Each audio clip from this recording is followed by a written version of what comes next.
I wasn't trying to catch her cheating. It wasn't even about her. I installed the dashcam because our car kept getting dinged in the parking lot at work. That's it. Just a precaution. But now here I am, sitting alone in my office, headphones on, watching a recording that's ripping my life apart. I stare at the screen, feeling the ground shift beneath me. It's not the parking lot footage I'm watching. It's from 2 days ago, when she borrowed the car to run errands. The camera captured her voice, casual at first. She's humming a tune, flipping through the radio stations. And then her phone rings. Her tone changes completely. Soft, sweet, playful. "You're impossible," she says to whoever's on the other line. There's laughter, light and familiar. And then she says something that cuts through me like a knife. "He's too busy trusting me to ever figure it out." I pause the video, my hand trembling on the mouse. The words echo in my head, over and over, until they're all I can hear.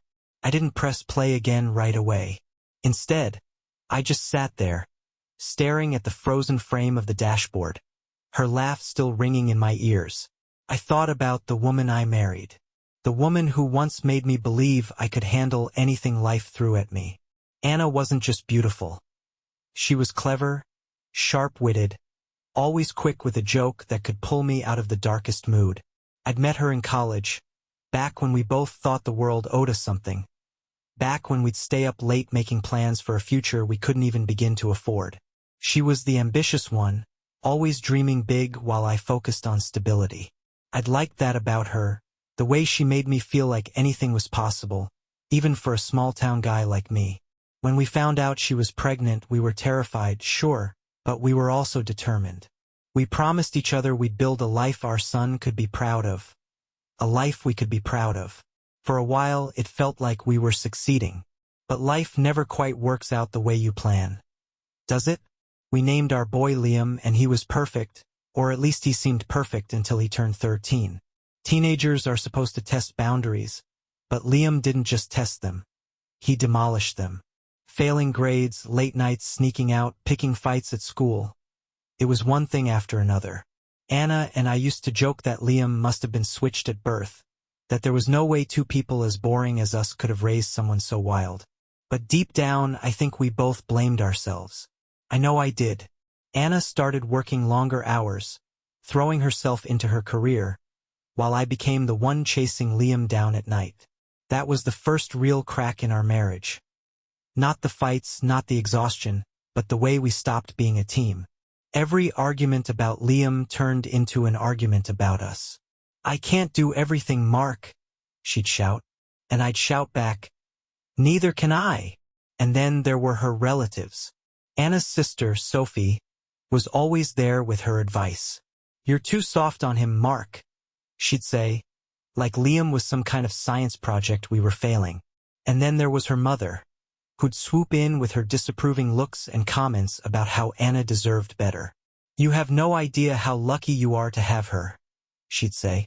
Anna hated how much they meddled, but she still called them constantly, confiding in them about things she wouldn't even say to me. That stung more than I ever admitted. Still, there were good times too. Warm, bright moments I held on to. Late-night dinners after Liam finally went to bed. Sitting on the porch drinking wine and laughing about how we'd survived another day. The way she'd lean her head on my shoulder and say, "We'll figure it out. We always do." But somewhere along the way, those moments stopped. It wasn't sudden, not like in the movies. There wasn't one big argument or some dramatic realization. It was a slow, quiet decay. Anna started staying late at work more often. She stopped laughing at my jokes, stopped reaching for my hand when we walked together. I told myself it was the stress of raising Liam, of life. I thought, once we get through this rough patch, things will go back to normal. But the rough patch never ended. And then came the lies. Started with small things, stories that didn't add up. She'd say she was going to the store, but the grocery bags would be suspiciously light when she came home. She'd laugh at texts she didn't want to explain or take calls in the other room, her voice low and secretive. I wanted to believe her. God, I wanted to believe her. But the doubts kept creeping in. Every time she smiled at me, I wondered if it was real. Every time she left the house, I wondered where she was really going. And then, last month, I installed the dashcam. It wasn't about her. I didn't think she was lying to me. Not really. It was about the car. There had been a string of parking lot dings at my office, and I wanted to catch whoever was responsible. I never even told Anna I'd installed it. When I started reviewing the recordings, it wasn't scratches or parking spots I found. It was her. So here I am now, headphones on, staring at the frozen screen, her voice still echoing in my mind. He's too busy trusting me to ever figure it out. And I know, whatever this is, it's not just in my head. I sat in that chair for hours, replaying the recording again and again. Her voice sounded different, happier, livelier. The kind of voice she hadn't used with me in years.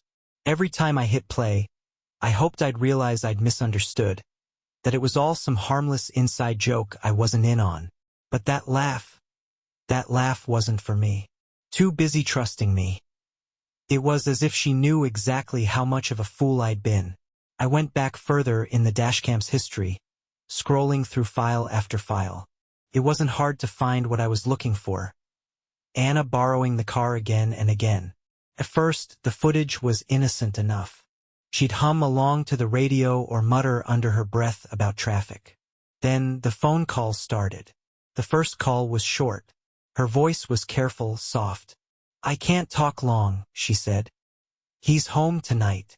The response on the other end was muffled, but I could hear it well enough to know it was a man's voice. Anna smiled, a small, almost shy smile. "Soon," she said. I stared at the screen, trying to process what I'd just heard. I wanted to convince myself it was harmless, but then I heard her say, "Same place tomorrow. Usual time." I scrolled further back in the recordings, my heart pounding harder with each new clip. It wasn't just once. There were patterns. Texts she read at red lights, long pauses before answering calls.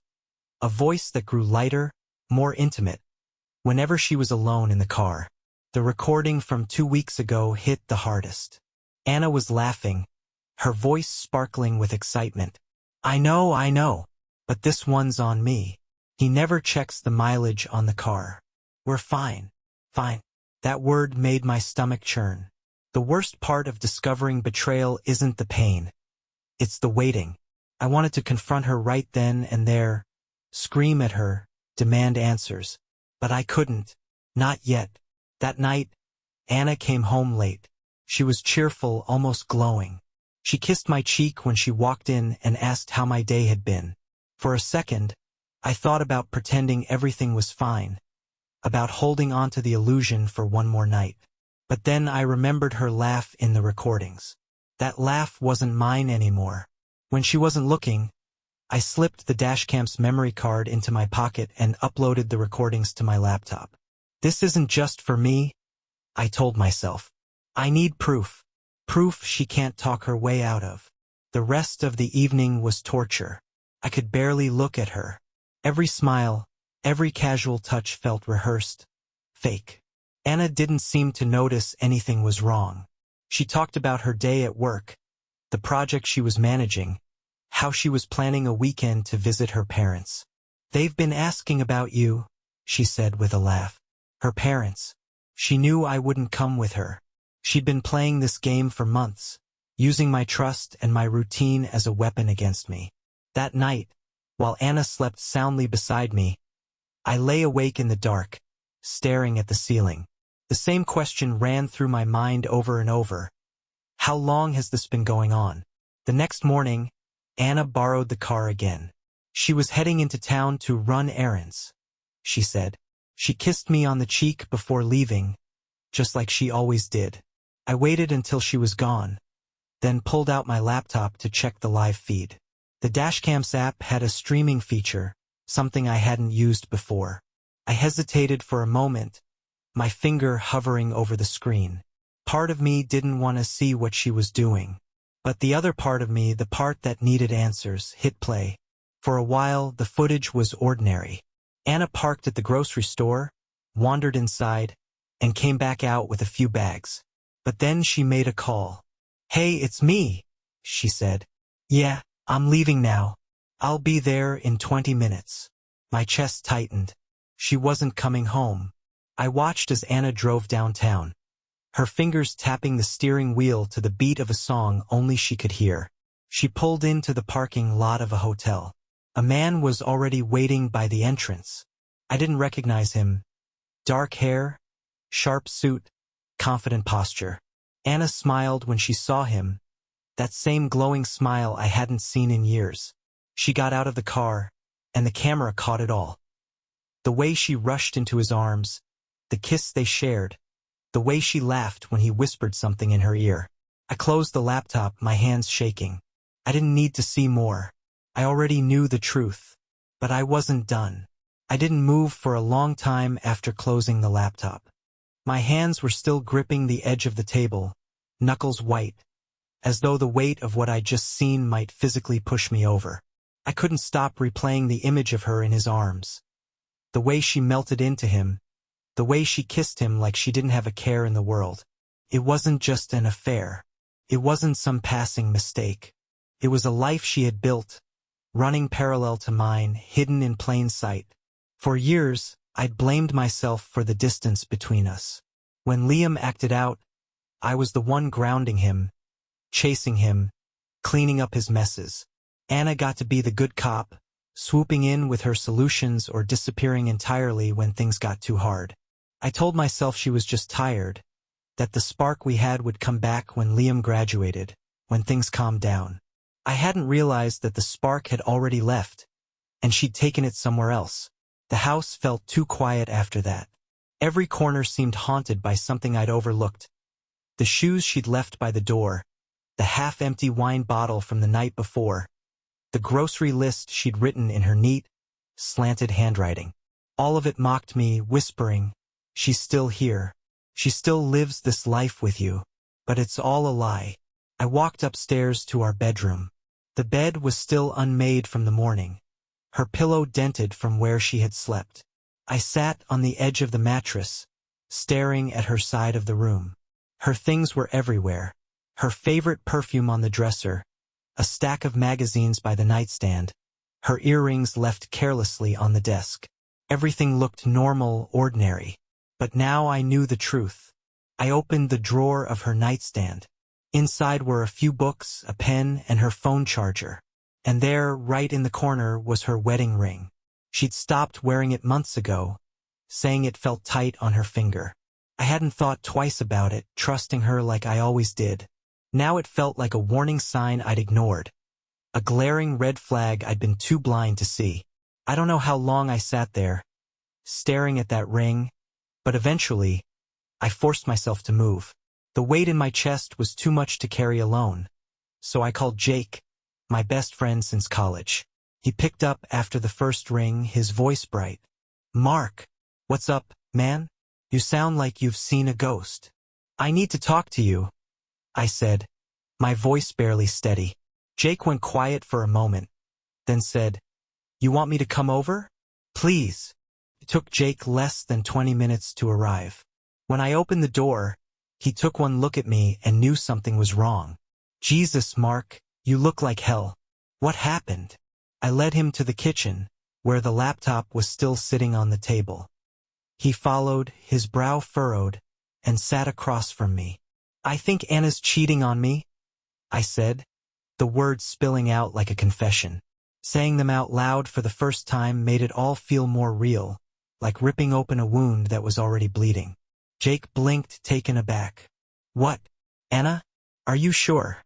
"I have proof," I said, turning the laptop toward him. "Dashcam footage." His face shifted from confusion to concern. "Dashcam? What are you talking about?" I explained everything, the suspicions, the calls, the hotel, the kiss. Jake listened in silence, his expression growing darker with every detail.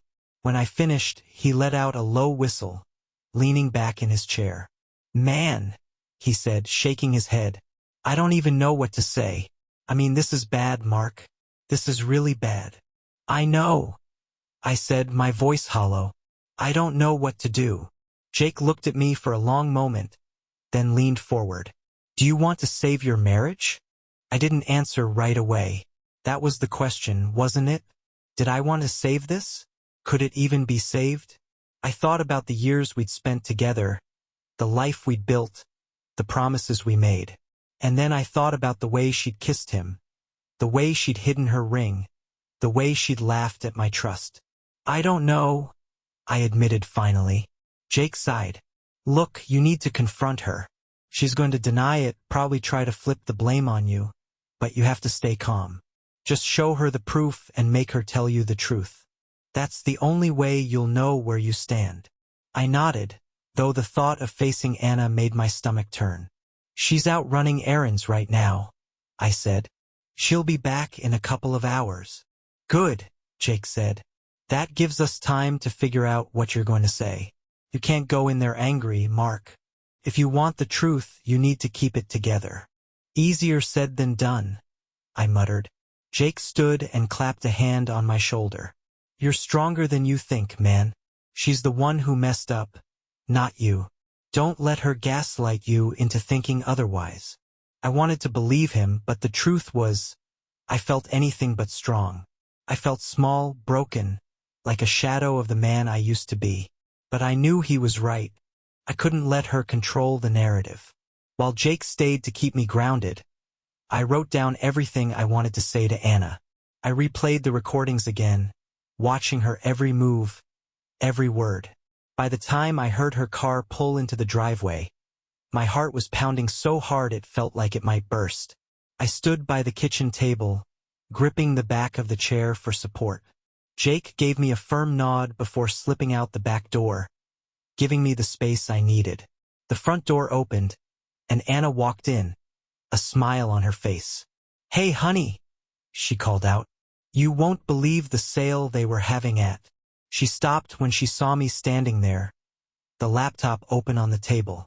Mark, she said, her smile fading. What's going on?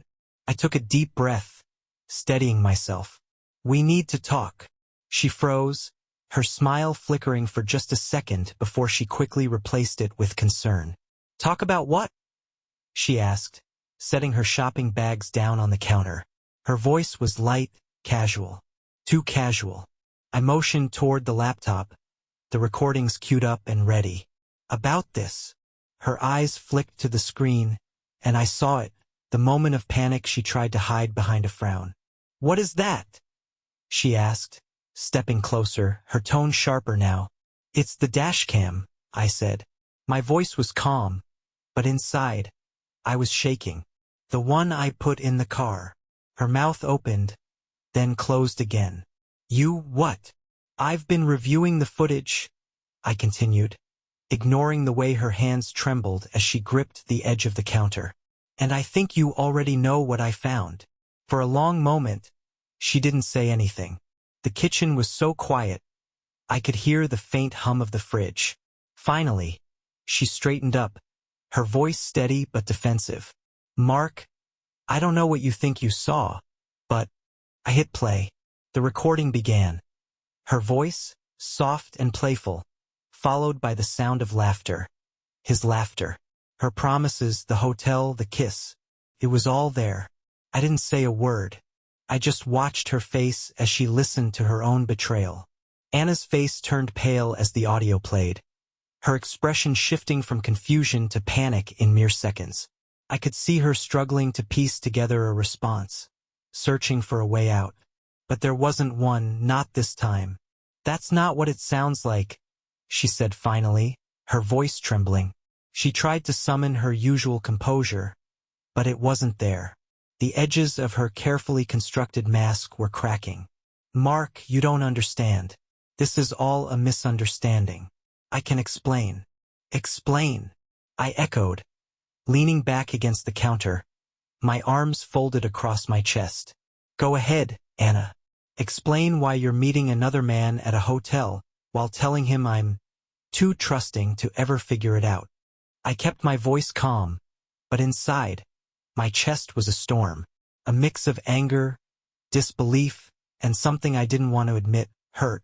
Her jaw tightened, and for a moment, I thought she might lash out. But then she looked away, her hands trembling as they gripped the edge of the counter. "It's not like that," she whispered, avoiding my gaze. "It wasn't serious. I was just talking to him." "Talking to him?" I repeated, each word sharp and deliberate. "Anna, don't insult me. I have video proof. Our car, our trust, our marriage. And you're telling me it's just talking?" Her shoulders slumped, and I could see her resolve beginning to falter. "It wasn't supposed to happen," she blurted out, her voice cracking under the weight of her own words. "I didn't mean for it to go this far. You just what?" I interrupted, my voice rising despite my efforts to stay calm. "You just accidentally kissed him? You just accidentally laughed at my expense? Told him I'd never catch on? What part of this wasn't a choice, Anna?" Her tears started then, silent at first, sliding down her cheeks. But I couldn't bring myself to feel sympathy. Not this time. She wasn't crying for what she'd done. She was crying because she'd been caught. Finally, she managed to speak again, her voice breaking with every word. "I felt so alone, Mark. You don't understand how lonely I've been. You were always so busy, work, Liam, fixing everything but us. I didn't mean to hurt you. I just didn't know what else to do." Her words hit me harder than I expected. Lonely. I'd spent years working tirelessly to keep our family afloat, to hold things together for Liam, for her. And while I'd been pouring everything into that effort, she'd been drifting further and further away, finding comfort in someone else's arms. "You didn't know what else to do?"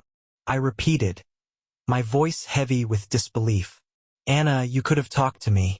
You could have told me you were struggling, that you felt disconnected. But instead, you chose this. You chose to destroy everything we've built." "I tried," she shouted suddenly, her voice raw with emotion. "I tried so many times to talk to you, but you never listened. You were always so focused on being the provider, the fixer, the perfect husband and father.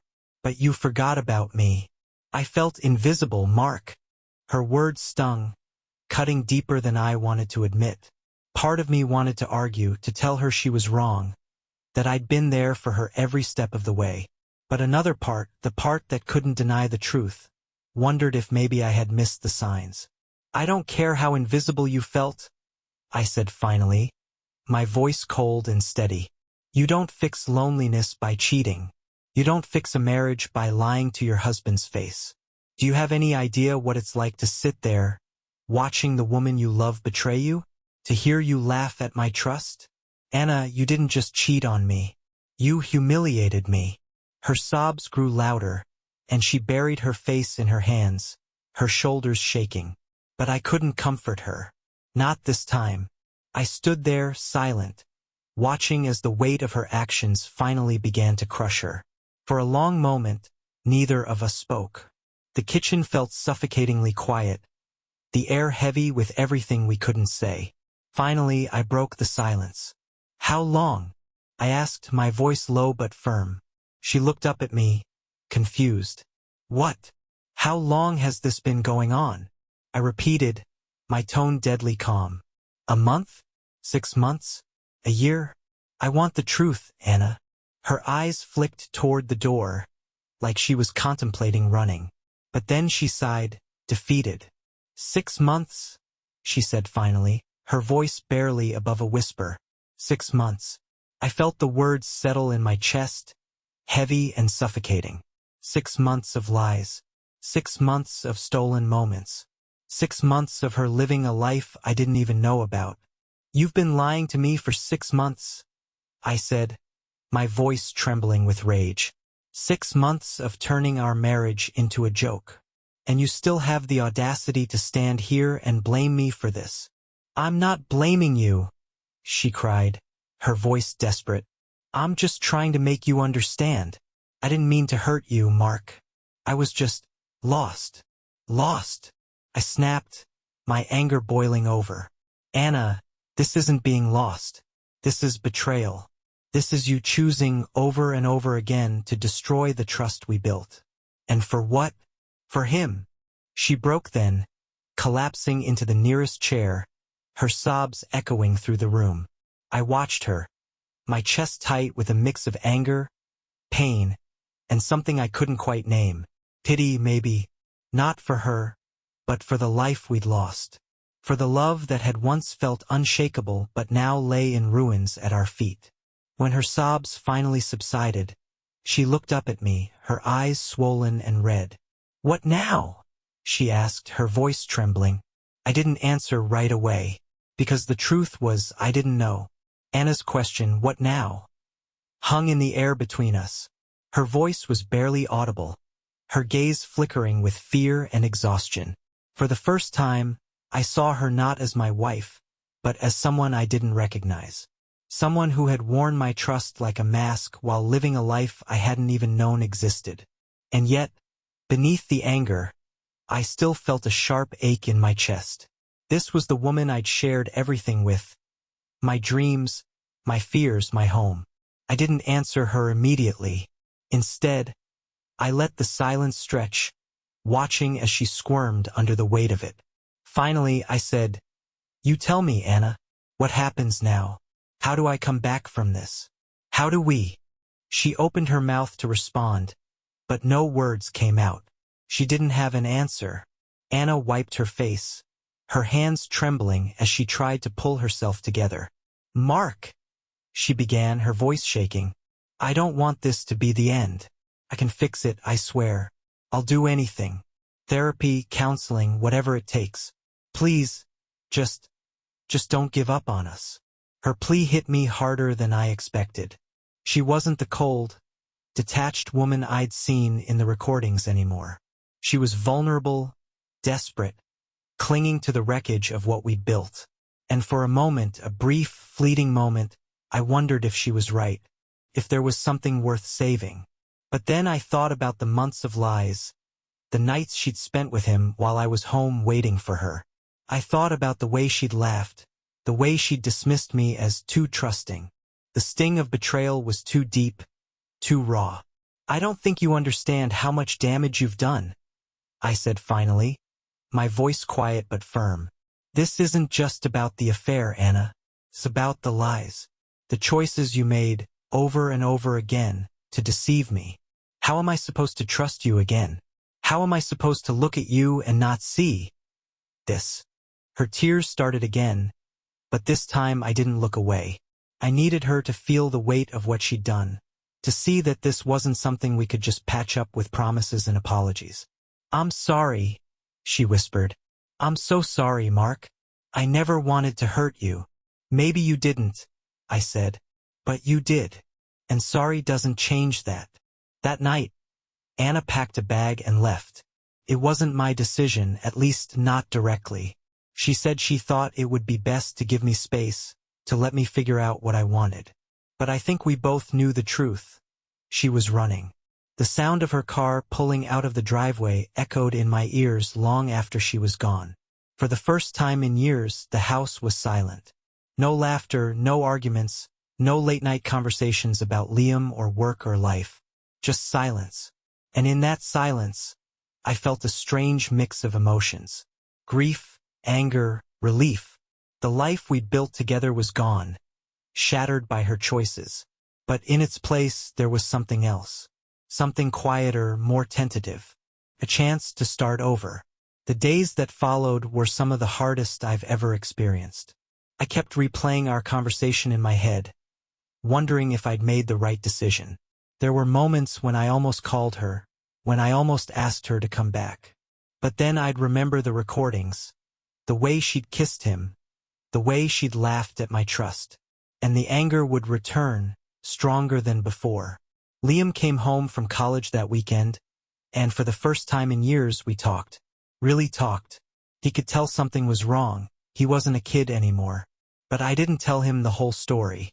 I just said that his mother and I were going through something, and we needed time apart. To my surprise, Liam didn't press me for details. Instead, he asked me how I was doing, if I needed anything.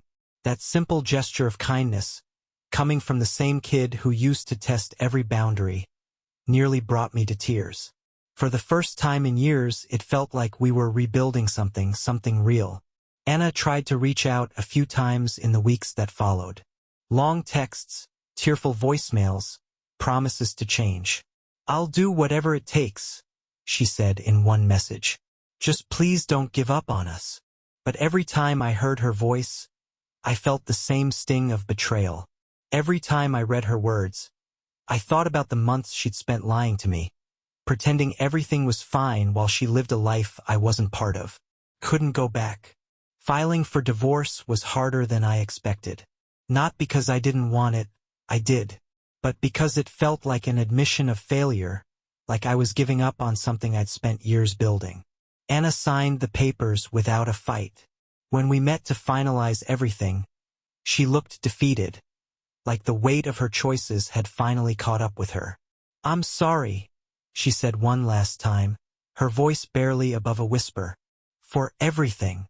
I nodded but didn't respond. There was nothing left to say. In the months that followed, I found a new rhythm. The house was quieter without Anna, but it didn't feel empty. I poured myself into my work, into my relationship with Liam, into creating a life that didn't revolve around lies and betrayal. The dashcam stayed in the car, silently recording every drive. Sometimes I'd catch myself glancing at the footage, not out of suspicion, but out of habit. It was strange. This device that had once shattered my world now felt like a small source of comfort. One night, while driving along a quiet country road, I realized something.